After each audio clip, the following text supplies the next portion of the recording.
All right, howdy. This is our Human Sexuality Phase 5 project. Our group members are Claire Quartermanch, Cassie Gardner, Nick Gorey, Sydney Pogue, and me, James Wyatt. So in Phase 1, we wanted to introduce our topic, and our topic is about the level of sexual education being taught before the college education, kind of in high school. And we thought this topic was important. Why we chose it was because through secondary research and through each of our personal experiences, we kind of figured out that not a lot of very inclusive, comprehensive sex education was being taught. It was more kind of the abstinence-based teaching and kind of the dangers of sex. And we thought that a lack of sex education kind of plays like it plays a large role in like kind of poor sexual behavior because you make uninformed decisions and it's just kind of an easy fix. So we wanted to kind of get other people's opinions of what they thought their sexual education was like. Uh, we thought that sexual education in middle school and high school could make students a lot more knowledgeable when it comes to making informed sexual decisions. And our topic is important for many reasons. We wanted to bring to light the fact that there's a major lack of sexual education being taught in high schools today. And each of our group members, like I said before, had kind of a very different experiences. And we wanted to kind of go through the variety of sexual experiences that can lead to poor health. There's a good amount of research that's being done about comprehensive sex ed. According to a American Journal of Nursing, teens who receive comprehensive sex education are 60% less likely to report becoming pregnant or impregnating someone else than teens with no sexual education, and they are 50% less likely to report pregnancies than teens with abstinence-only education. And in the US, only 19 states require information on condoms and contraception, and 17 states require that sexual education even be medically accurate. And that's according to the Guttmacher Institute. So um, throughout this assignment, our group kind of hoped to learn about the different levels of sexual education that people had received in high school. And we kind of discussed briefly each of our different experiences. Nick, a member of our group, went to a high school of over 850 people, and he only received sex education in junior high.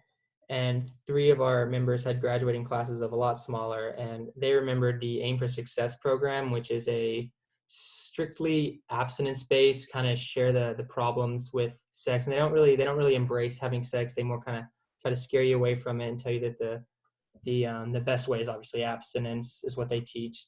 So having realized how different our high schools handle the topic of sex ed, we wanted to gather other students at Texas A&M's level of sex ed received and gauge how it affected their decisions that they made in college. And with that, Claire is going to tell us about phase 2 of the project. So in phase 2, we developed a survey for our fellow peers at Texas A&M to investigate their thoughts on this topic.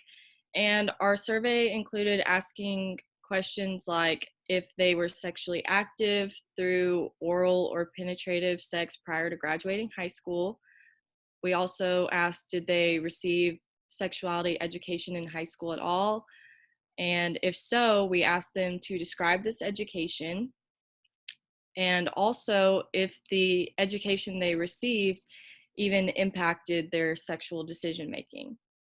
So we also wanted to see the potential representation of how their education impacted them by asking about their use of safer sex practices and contraceptives such as condoms or birth control. And lastly, we wanted to ask our peers if they believe there should be better sex education in high school. And with these questions, we were addressing topics that we believed were issues because we collectively had negative experiences with our sex education in high school. And we wanted to put this to the test and see if the results from our peers reflected our personal thoughts. So we sent out our survey through a few different methods. Those are text and GroupMe, and GroupMe is just an app where we can send messages to people in our organizations or just other Aggies that are on campus. And with this, we received 119 responses. And through our answers, we found that 58% of our respondents were sexually active prior to graduating high school. And this is again defined as being penetrative or oral sex. And we also found out that a little over half of our respondents received sexuality education in high school. But the more that we read and through our results and the more we asked questions in our survey, we found out that a lot of this was really and truly just abstinence based. There was not any true information being learned, and there wasn't a true education being given to these people in high school. And a surprising 78% of our respondents said that their sexual decisions were not affected by the education they received in high school or the lack thereof. And a large portion of our respondents received little to absolutely no sexual education in high school. Again, it was really just abstinence-based, so there wasn't any information being absorbed into these young kids and these teenagers, and so it's hard for individuals to make proper sexual decisions for themselves if they're not being taught these things in high school. And lastly, the answer to the question if there should be better sexuality education taught in high school was an overwhelming yes. Almost every single person responded yes, and that it would help in the long run. Better sexual education will lead to more informed sexual decisions among every single person. And so, yeah. So to continue off of what she's kind of saying in phase 3, we then began to look at the survey and what information we got from that and comparing it to research. Like James said earlier, there's only 17 states nationwide that require sexual education to be medically accurate, and Texas is not one of those. In fact, Texas does not require any form of HIV or sexual education to be taught in public schools. But if a school wants to, it's required to emphasize abstinence only until marriage. So that right there, you can see that that kind of correlates to what we have found in our surveys, where a lot of people aren't getting this comprehensive sex education that is needed, and it's going towards more abstinence-based research or abstinence-based. Another research was conducted, finding that since they received no sexual education at all, a lot of it was actually found via the internet and Google through unreliable sources that could have easily been prevented if comprehensive sex was used, or really just medically accurate sexual education was used in high schools, which we found was very absent in high school.